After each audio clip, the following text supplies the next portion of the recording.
me move you down. I gotta bring Tariq up. Okay. All right. Good.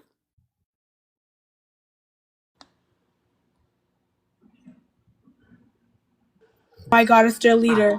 Hi, Tariq. You Hey, thought I would beloved. drop you. Don't come off mic. Hi, thank you for coming to my live. Oh, how My you doing, husband beloved? turned me on to you like 2 years ago. I had no clue about FBA or nothing, and it's been on since. Yes, ma'am. Well, who is this Youtho lady? Did she say there's the leader? Did you say that, Youtho? Yes, I you did. did. Yeah, sweetie. Yeah, you still stuck back in 2010. A lot of y'all foreigners, You go to are Senegal.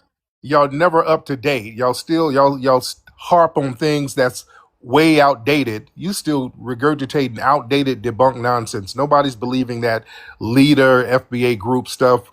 The world has moved on. We are a lineage. People are recognizing our lineage. The lineage is being respected. Major news stories are about our lineage. So whining and lying about that is not going to change anything. Ma'am, did you get up here and say that nobody was sold in Africa? Did you really say that? I didn't say nobody was sold. I said that the African empires probably didn't sell them. It was taken by European powers. European powers went there and took the people. Ma'am, have you been to any of those castles over there on the west coast of Africa? No. Okay, but you've seen them, right? You have. You went to Senegal. You I have. was. You have for I sure. was in Tell Senegal everybody why you went there, Tariq. to get some Joel off and bring my ass back home. Exactly But right. Don't go to Africa Don't and bash it. overtalk. Don't overtalk him, Mhm. you though. He's a Yeah. guest. Right. I went to Africa just like I was in Turkey. I've been in 3 or 4 different continents in the last few months. I travel around the world, and guess what I do? Come back home. I'm not a refugee. I go stand on FBA business and come back home. Now, when I was over there in Senegal, I went to some of those slave dungeons, slave castles. Those cannons that they have, they're not pointed inward to the people over there in Africa. They're pointed outward to the ocean to protect that land from foreigners. The Africans there could have stopped the slave trade, but they did not. They were complicit in it. Europeans didn't just come over there with a net running up in the jungles grabbing people. There was a very meticulous deal going on with those African leaders over there who were 100% complicit. They were charging them rent for the land over there to have those castles. So they were making a lot of money. And when those European powers did not pay rent, those African leaders and tribes would go over there and hem them up until they got their money. So this was something that a lot of those African nations were 100% complicit in. And this is why we have a problem with them trying to spin the block, talking about, oh, they took our brothers. So let's get us some money too. We see the con game in this thing, and we're just not feeling that. Are we allowed to rebuttal him, or he can just speak? Hold And let's on. rebuttal that. Where's the lie? Okay. One at a time. 3D. No, one at a time. 3D. All right, Tariq, come on. You're a smart brother. I've been following you for a while, but you know very well the Europeans' tactics, right? You know African nations today are forced to pay colonial taxes, right? You've heard stories about my wife's Togolese. The Togolese nation have refused to pay colonial taxes at some point. You know what the French do? They drop BOMs, right? They clog up their sewage systems. They destroy their waters and force them to keep paying these taxes. A lot of African leaders have tried to stand up against these atrocities, and guess what? They get unalived. They get assassinated. This is the same tactics they've been doing since the beginning. No, it wasn't. That's not the same tactic, sir. Right. They didn't do that back then. I didn't interrupt you, sir. But you said something that was incorrect, sir. You're talking about modern tactics that's being used now because, they're completely destabilized because they made them janky deals. Them African leaders sat over there and signed them janky treaties, and they made janky deals, and they're feeling the brunt of those janky deals they signed. But before then, in the 15th century, 16th century, 17th century, they were fully complicit with what was going on. They could have stopped the slave trade if they wanted to, but they didn't want to, sir. Now, where's the lie in that? Can I rebuttal? Can I get my time back?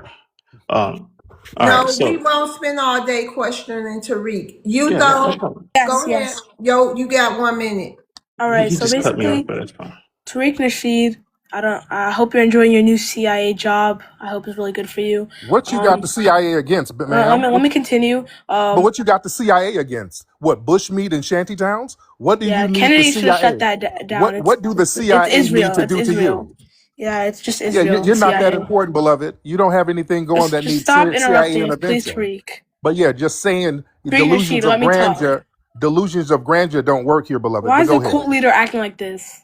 No, I'm Hey, your y'all Let me need cult to be talk. leader. chill. Wait That's a all he minute. said. Hold on. One What we person at a won't do. time, Hold yo. on, K-Hova. Hold on, everybody. You throw 3D. I don't care. This is my panel in my lab. But however, Tariq Nasheed is an important person to a lot of Black Americans. So I will not tolerate disrespect and that cult stuff while he on my stage. Or y'all won't even be having the honor of being up here with him. You can come back when he go. And he All can right, finish talking. my fault, my Be fault. respectful, please. Okay.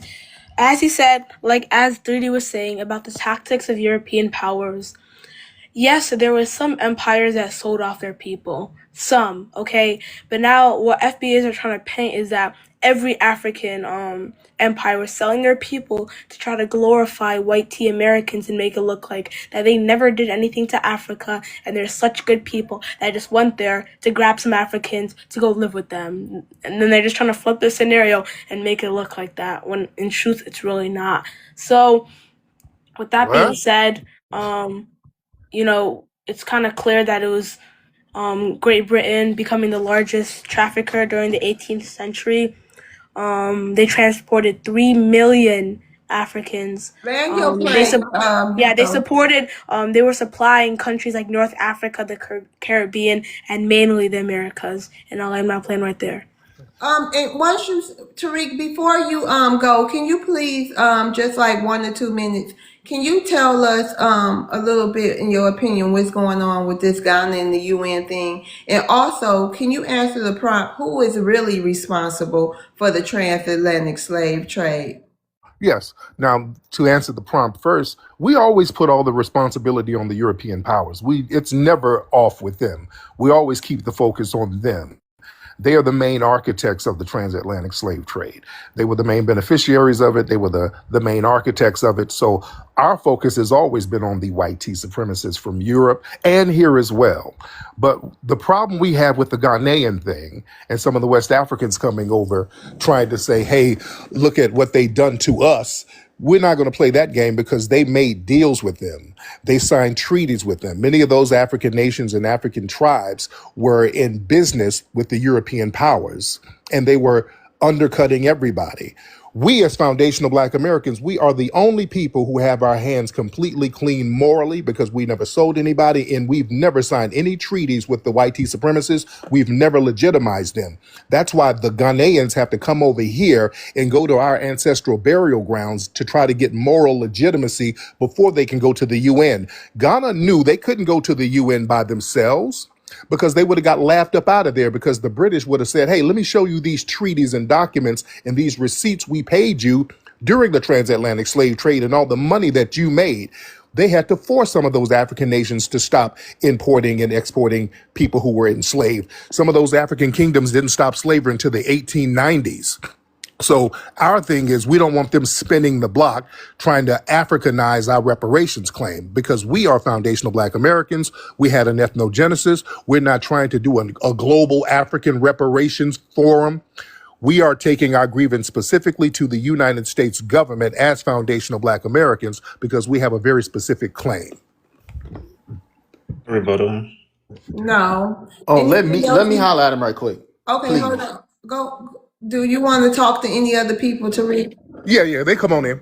Okay, go ahead, y'all. I mean, What's one that at in a the old time. school? I just want to holler at you right quick, See, my grandfather, he was a civil rights activist back in the day. He wasn't one of the major ones, but he knew a lot of the major ones. He was down in New Orleans, doing the damn thing. He also fought apartheid in South Africa, way back in the day, right? Mm-hmm. So my thing is, he knew back when Malcolm was trying to work with Kwame Nkrumah and Patrice Lumumba and form a coalition to go up against the European powers in the United Nations and get the reparations in which we deserve, right? He was forming that coalition with the African leaders then. And I feel like it's necessary for us to do the same thing now because if Malcolm X a foundational Black American did that then, it should be important for us to do it now, because if we are united in this front, they can't knock us all down. That's Okay, just my opinion. let me rebuttal that. Now, first of all, Malcolm X, he was over there trying to make inroads in Africa. Many of those African nations told Malcolm to kick rocks. Malcolm's leader and teacher, the Honorable Elijah Muhammad, was not down with that at all. He was not a Pan-African in any sense of the word, and he was very critical of some of the African nations. That's why he never practice Pan-Africanism. In fact, he called us Asiatics over here. So we got to understand all of that in the right context. Also, Africa was very weak at the time. They were just getting out of colonialism. They couldn't do anything for us over there. We were doing more to help them get decolonized than they were helping us. We took our civil rights struggle over there to help the colonizers get off their backs. We took our civil rights struggle to help them get immigration over here. They didn't get immigration over here until we start fighting for that. So we got to put everything in the right context. Saying that we all need to be unified. No, we need to be down with the people who's on code. Getting together with a bunch of people who are off code, that's just going to drag us down. They're not unified in Africa, sir. Okay, and I get what you're saying, old school. I get what you're saying. Hold But on, you do have people. Hey, Hover, wait a minute. It's other people. You Can I, had can I your chime one in real question. quick? It's not a back and forth. Go ahead, JT. Yeah. So, peace to you, brother Tariq. Peace, brother. And the thing about it is, with this whole Ghana situation, is notice. I want all of us to notice something. Is that we've been here for 500 years, at least those of us who can trace our lineage back to Africa, right? Been here for 500 years. And to date, no African nation has ever rowed a boat over to America and threw a rock on behalf of Black Americans. Bingo. But it is interesting, though, that when that come back home to Ghana scam, that tourism scam, while them Black Americans went over there and got scammed, when Ghanaians think they can get something out of us, they always pop up. Remember when they tried to make us that 7th district over there over reparations? And now here they pop up on us with this reparations bit. It's always when they think they can get something from us or something out of us that they come trying to crowbar their way into our conversations and into our business. It's always interesting, right? And the thing about it is, Brother Tariq, is that I'm so proud that we've started to do what everybody else on the planet has always done, and that is delineate themselves and work only for their people. And it ain't got nothing to do with hate. It's got more to do with just loving ourselves and our people and doing for ourselves and our people in the same way that they do. And I'm going to land by saying this. I don't understand why Pan-Africans will get on these stages and get mad at us because we don't see an African or Caribbean as our brother and sister when they all move the same. All immigrant groups that come to this country, they come into our communities. You see a tire shop pop up, that's the Hispanics. You see a Chinese restaurant, that's the Asians. You see a little jerk chicken spot. We see all these people come into our communities, and they extract whatever resources are available to them: grants, loans, scholarships, what have you. But whenever they get whatever they get from our communities, that dollar's not bounced around in our community, is it? Where's it going? Sent right back to their homeland. It's never been a situation where we could benefit from them. And so we're going to treat them like we treat every other immigrant group. And I'll land with that. All right. Can I please rebuttal? Can I please? Let me rebuttal Wait a that. minute. Hold on, Sheree. Hold on, 3D. Let Tariq respond. Thank you. If Tariq want to respond, then Sheree, you can respectfully ask him something. Yes, indeed. That brother made an excellent point. Listen, all of these other groups, they come over here and been very competitive with us. All of these different African groups have pejorative terms for foundational Black Americans. For years, these people have come over here calling us Akatas, Jareers, Abids, Yanks, and every derogatory term under the sun. And we kind of passed it off and we didn't trip on it too much. But then when it got to the point where these people started getting into our political arena, we got the Obamas and the Kamala Harrises and all of these non-FBAs in the Congressional Black Caucus. And whenever we start talking about things that need to be done for the Black community here, they start talking about how we need to roll over for immigrant groups. So we said enough is enough. We're going to have to focus on our specific lineage, just like everybody else focuses on their specific lineage. So now all of a sudden, because now we have motion, we have traction of us talking about what needs to be done for foundational Black Americans.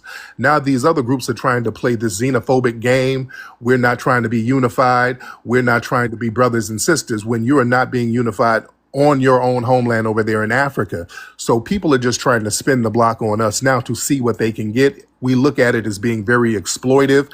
Ghana has had some of their U.S. aid cut since 2025, so they're hemorrhaging for money right now. So all of a sudden, they're spinning the block trying to come to us saying, hey, we're brothers. Let's fight for reparations together. So we just look at it as a con game that's happening right now, and we're just not buying it.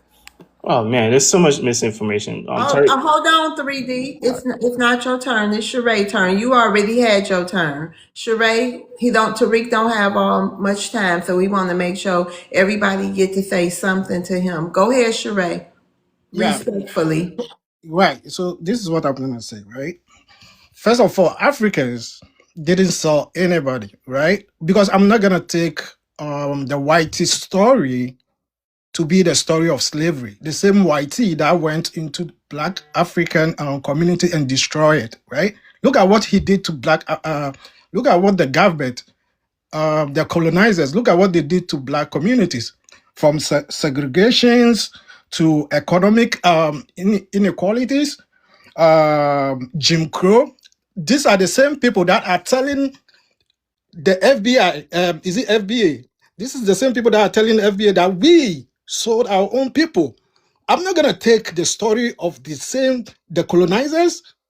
I'm not going to do it. But if you listen to Tariq very well, all he talks is money. Money, money, money, money. It's all about money. 20 He doesn't seconds. care about anybody. It's all about money. You could hear. You Okay, can hear land me. your plane. Land your plane. So what I'm going to say All right. now. Thank you, Sheree. All right. That was some Tariq, random you want to pocket watching. respond? Well, that was random pocket watching. And that's another thing, that tribal thing. They hate whenever we as foundational Black Americans do anything successful. They want us to be down bad like them.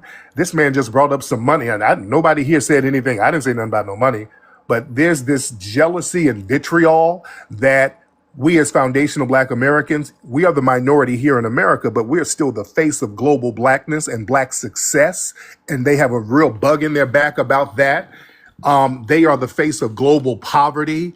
So there's this thing of having to tether on to foundational Black Americans, which we're not letting them do that no more. This is where a lot of this vitriol is coming from, because they would come over here and anytime they get a win under their belt, they make sure to delineate from us. They let everybody know they're Nigerian. You get a scholarship, you're Ugandan. If you win a track meet or something, you're Kenyan.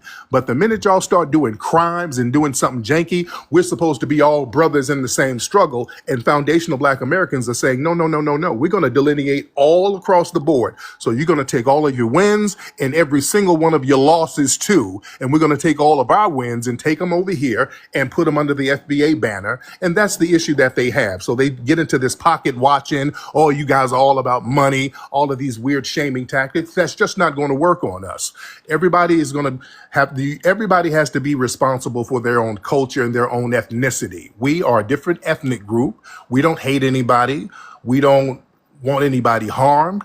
We're not enslaving anybody. We're not trying to undermine anybody. We're just recognizing and respecting our lineage as foundational Black Americans. And we see the disrespect that a lot of them try to come at us with when it comes to recognizing our lineage. They try to reframe it as a hate group and an organization. These people are not naive. That's a way to just insult us because they can't latch on to the term foundational Black American. We have a term that they can't leech on to. They could leech on to African American. They could leech on to Black. They could leech on to Black American. But we are now identifying ourselves in a way that puts a line in the sand and puts borders and protections around our lineage. And that's where the vitriol and anger is coming from. Okay, real quick, Tariq. Yellow, I don't know why you got down. You was next. But can August ask you something? Yes. The one last person, respectfully. Well, yes. Respectfully, Yes. August. Go ahead. Can I?